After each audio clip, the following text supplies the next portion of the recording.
For anybody who doesn't know me, it's very good to see some new faces here and old faces. My name is Michael Reiki.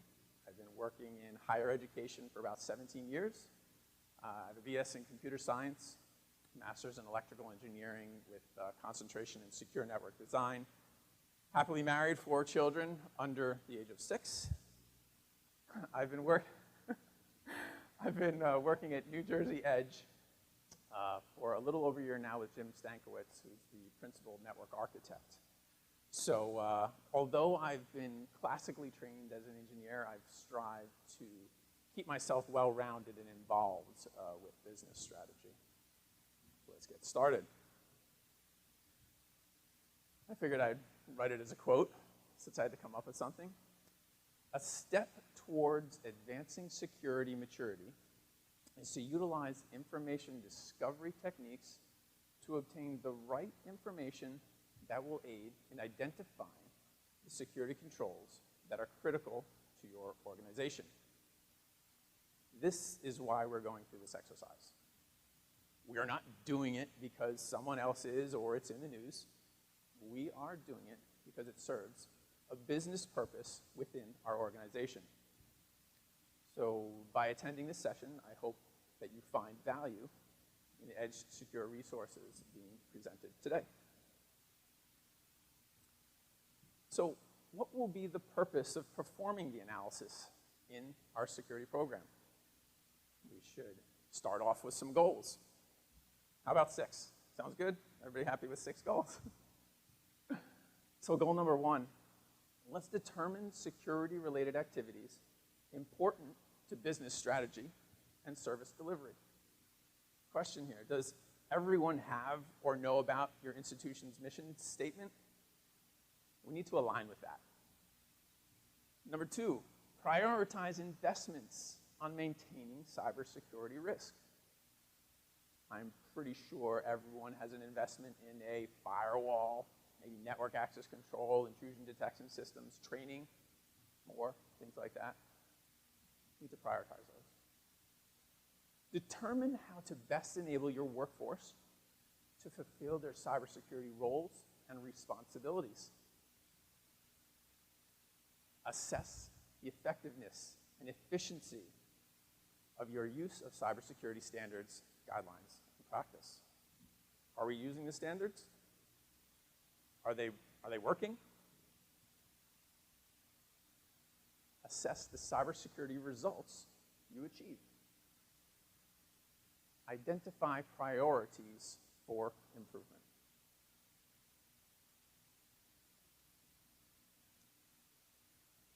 So here we take a look at the core values and concepts that are needed within the business and therefore the security lifecycle. Let's just take a look at each here. Leadership, they look for results. The workforce serves the customers. The operations supports the business functions. And the strategy will lay a path to reach the 6 goals we've just laid out. Now let's take a look at how most of us can relate to this in our own environment. So to make it a little more relative, in most of our environments, we might see something similar to this. Leadership still looks for results. The faculty, staff, and administration serves the students. Information technologies and facilities keeps the business running. And the strategy will lay out a path to reach the 6 goals we just put forth. So inside information technology, we have services, servers, teaching and learning technologies, networking, the internet, most important thing, right? Good facilities will keep the power and the HVAC working so people and bits and bytes will keep working. So the basics of a cybersecurity lifecycle. Let's just start out easy. Let's develop an action plan, implement it, measure and evaluate the progress. We can do this. Yes? Yes, exactly. So what's next? Well, these are the standards and frameworks, controls that are implemented within an organization's cybersecurity program. I don't know about you, But this is where I start to get the heavy lift, lots of work kind of feeling. Just looking at the NIST special publications, just looking at those. So maybe some of you are in the same boat as me, but I can honestly say that I have not read all of them front to back. So where do we start? Let's start with an explanation of how each plays a different role in our process. The NIST special publications are the published standards that drives compliance and policy and overall best practices. The NIST cybersecurity framework on the bottom, it's a functional extraction of the roles and controls within the life cycle of a cybersecurity program. And the Center for Internet Security provides a prioritized summary of the executable tasks. So the EdgeSecure Resources, you will see in this presentation, implement the various aspects throughout all of these.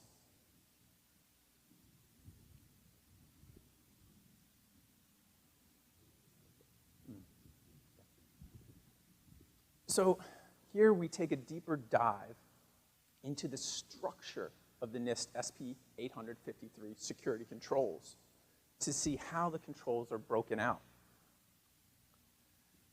We have access controls, AC, configuration management, identity and authentication.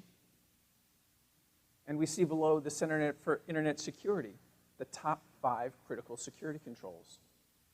Inventory of authorized and unauthorized devices.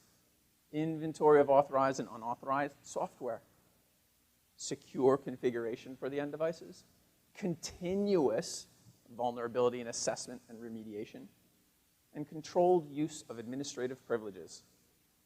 These top 5 critical controls that many, many minds came together to summarize into 20 and place into the top 5 by implementing have the potential to reduce your overall risk by 85%, 5 items. We need to be doing all of these, all 20 and beyond, but this is where we start. This is really where we start. So, okay, we can see all of them is broken down now into families and controls. So what bridges the gap between the checklist of the NIST standards and the executable tasks within the critical security controls is the NIST cybersecurity framework. This is bridging that gap. So we now see a more detailed categorization of the roles, the controls, and the processes within a cybersecurity program. On the bottom, we see how a NIST standard family identifier maps to a CIS critical security control. These can be directly mapped using CIS critical controls, the inventory of authorized and unauthorized devices, and NIST SP 853 Revision 4 CM-8 Information System Component Inventory. There's many, many, many more of these, but this is just what we're going to do to kind of bridge those things together. So right now, these are some of the informational discovery resources that we use to achieve goal number 1 that we spoke of earlier, determine security-related activities important to the business strategy and service delivery. And goal number 5, assess the cybersecurity results you achieve. What each resource is doing is providing the status on key information that we will use to make risk-based decisions. Some of these resources may perform a protective task, but the reporting and metrics will also be used for key performance indicators. So this goes back to our core values and concepts of measurement, analysis, and knowledge management. So we can also map these resources to the roles and controls and processes within the cybersecurity framework. Let's just look at the screen here. That note was for me. Network and device inventory controls, identify. Mobile device inventory protection, protect, detect, respond. Internet traffic information and protection, protect, detect, respond. You might see protect and detect frequently because in our model, we are defenders in our vertical. We allow people to do things that maybe don't always happen in a corporate world. So we have to protect and defend. So you may see that theme throughout. We'll also see cloud resources and information and policy management. This is also commonly referred to right now as a cloud access security broker, or a CASB, is typically referred to. Threat intelligence. But we still need to see where we are tracking in regards to the critical security controls prioritization. So where are we? All right, back to it. Great. By using these resources, we are performing different tasks that fall within the top level categories of 9 different critical security controls. Each of the NIST controls does get more granular than the Center for Internet Security, CIS controls. So additional security functionality would be implemented to meet more controls as the life cycle itself leads to improvements. So I wanted to get back to the core values and concepts again to talk about the workforce. Some of our organizations' workforce will need to be cybersecurity workforce. This workforce can be hired or trained within an organization or acquired utilizing managed security services providers. So let's look at the path for training staff to attain the right skills by looking at the NICE Cybersecurity Workforce Framework. So while you're looking at this, I'm going to read a quote directly from the framework document. Cybersecurity is rapidly changing and expanding field. This expansion requires a cadre of skilled workers to help organizations perform cybersecurity functions. As organizations identify what is needed to adequately manage current and future cybersecurity risks, leaders need to consider the cybersecurity workforce capabilities and capacity needed. So as we see here, the NICE Cybersecurity Workforce Framework separates the functions needed to track the capabilities of the workforce.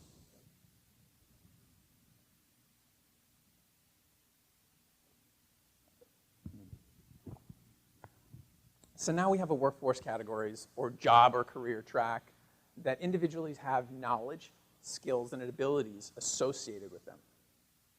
So as someone who's looking to get into cybersecurity or looking where to go next to broaden their skill set, take some time to look at the National Initiative for Cybersecurity Education, NICE is what I'm referring to. Take some time to look at that.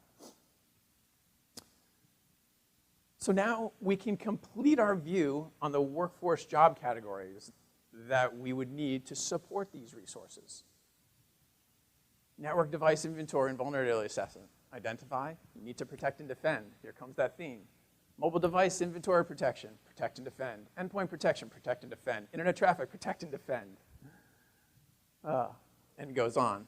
Cloud resources, governance, threat intelligence, and analysts and investigation. So as you may have heard yesterday from Joe Adams, we have training resources available from Merit that are in alignment with the NICE Cybersecurity Workforce Framework.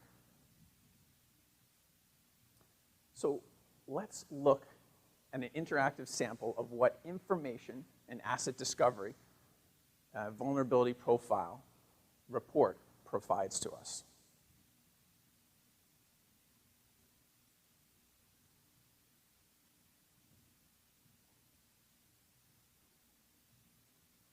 Don't worry, you don't need to read the small text. So what we obtain is an executive summary report, a high severity report, a technical report, and an overall vulnerability assessment, and then an asset map. I'll explain a little bit about what these are. Bottom up, actually. Asset map is the inventory of what's on your network, what's live, what's talking, what's offering services. The executive summary report is exactly such. It's the summary of the assets that are on your network, the vulnerabilities associated with them, just quantified, and then put into trends, and then assigned a risk score. That's the end result, that's what the executive summary and what they want to see. Trending, where are we going? Are we doing better, worse? Do I need to ask for more money? Are we good to go? Things like that. High severity port. It just targets the top level 5 risk score items that are found, and it's just a report specifically that's going to sort through that. There's going to be 1 through 5, et cetera.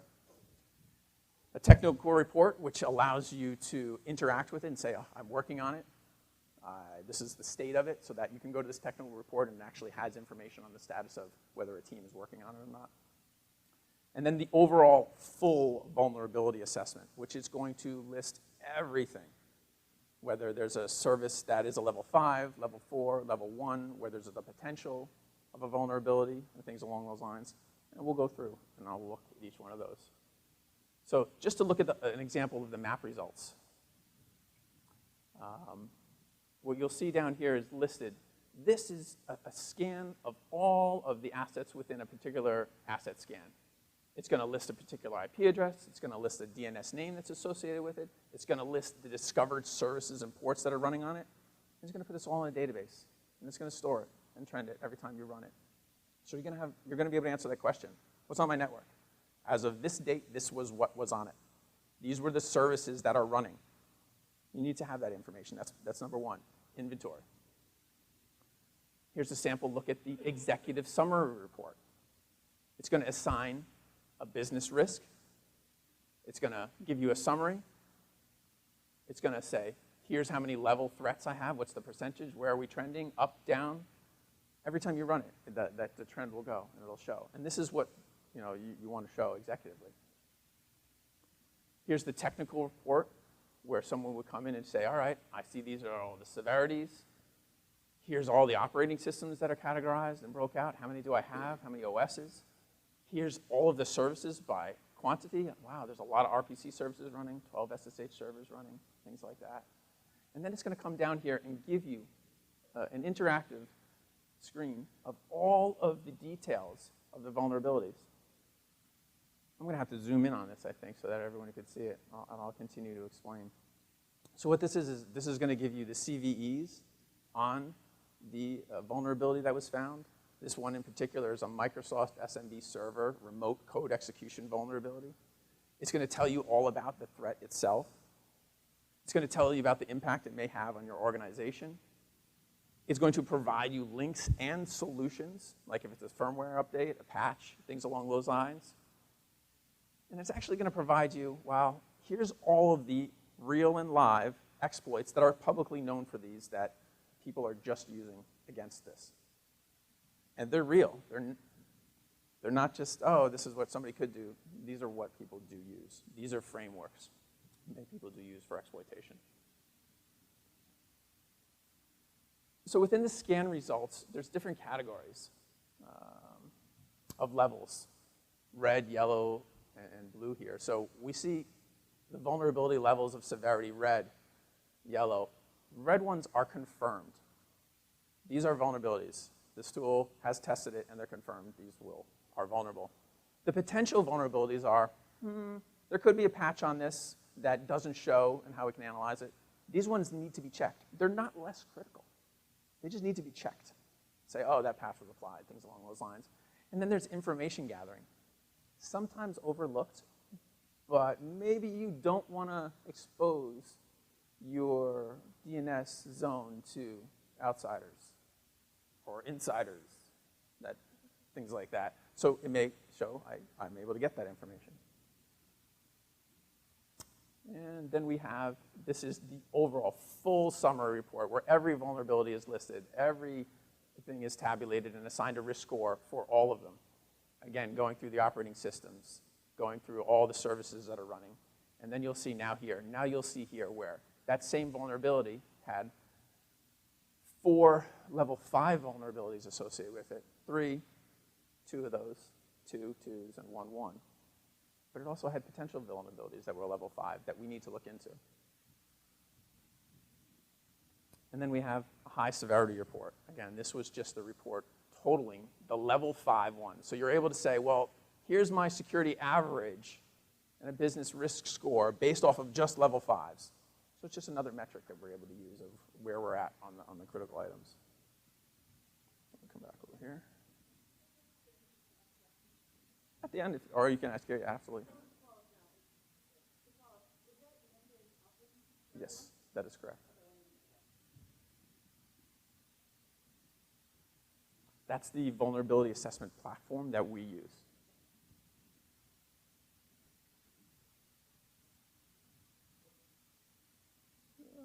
Where'd my mouse go? There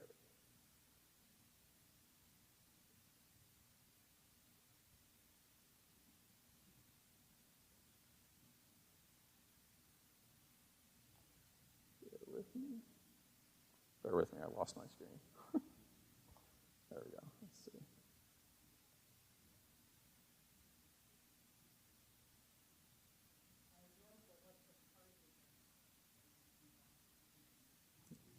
Let me get my screen up for a second. I'm trying to get my screen up over there. I'll do that announcement. It's all over, you can ask your questions. Where did it go?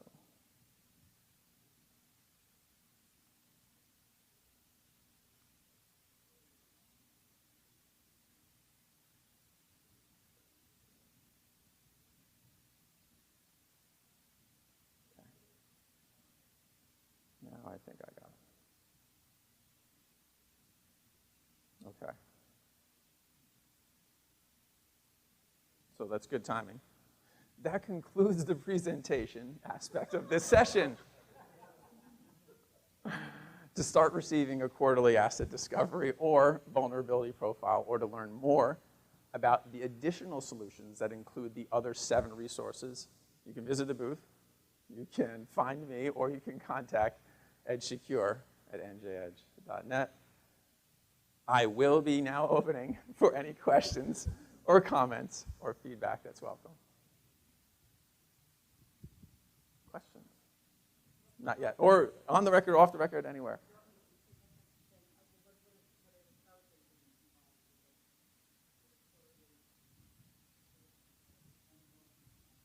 I was trying to think about that. That is the business side of the house of things. Ultimately, I want to see this work for everyone. If there's yesterday I counted 50 people in the room. If we said it costs X, and 50 people were able to divide that up, it's going to cost a lot less. So the cost is really involvement and participation. So we can talk about some of those things, but my goal is to keep that cost at a minimum, because this is, number one, we should be doing this. Any other questions? Yes.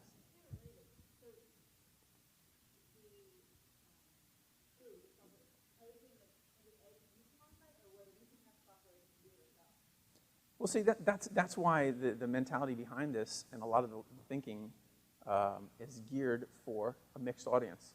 Some of our membership has the staff, has the abilities, and wants to do it. Great, here you go, here's a tool, let's go for it. For the other people that may say, I want to do it a little bit, or I don't want to do it at all, but I need it, because I know I need it, we're able to answer all of those. So yes, if you want to do it on your own, great, go for it. We can make that happen. If you'd like us to do it for you, yeah, we can make that happen too. Yes?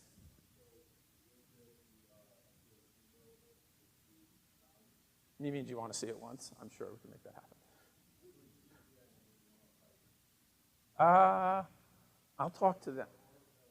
Availability has been available. It's actually been available since October. So, always, yeah. I love this crowd. I love this crowd. Where's Joe? Where's Joe? I need a, yeah, we'll find Joe. Like I said, my goal here is coming from education, 16 years, I want to see this work. I want everyone to exceed. So I've always said that my goal is to present things, it's to make it happen, but I want to see everybody get across the finish line too, not just say, here's something, go ahead and use it. I want to see you have something I want to get you past it. I want to see you using it. And I want to see it to work within your organization. So whatever it is to make that happen, I'm willing to do. And I think Edge is too. Any other questions or comments? I had to put this one in for Joe Adams. Thanks from all of us.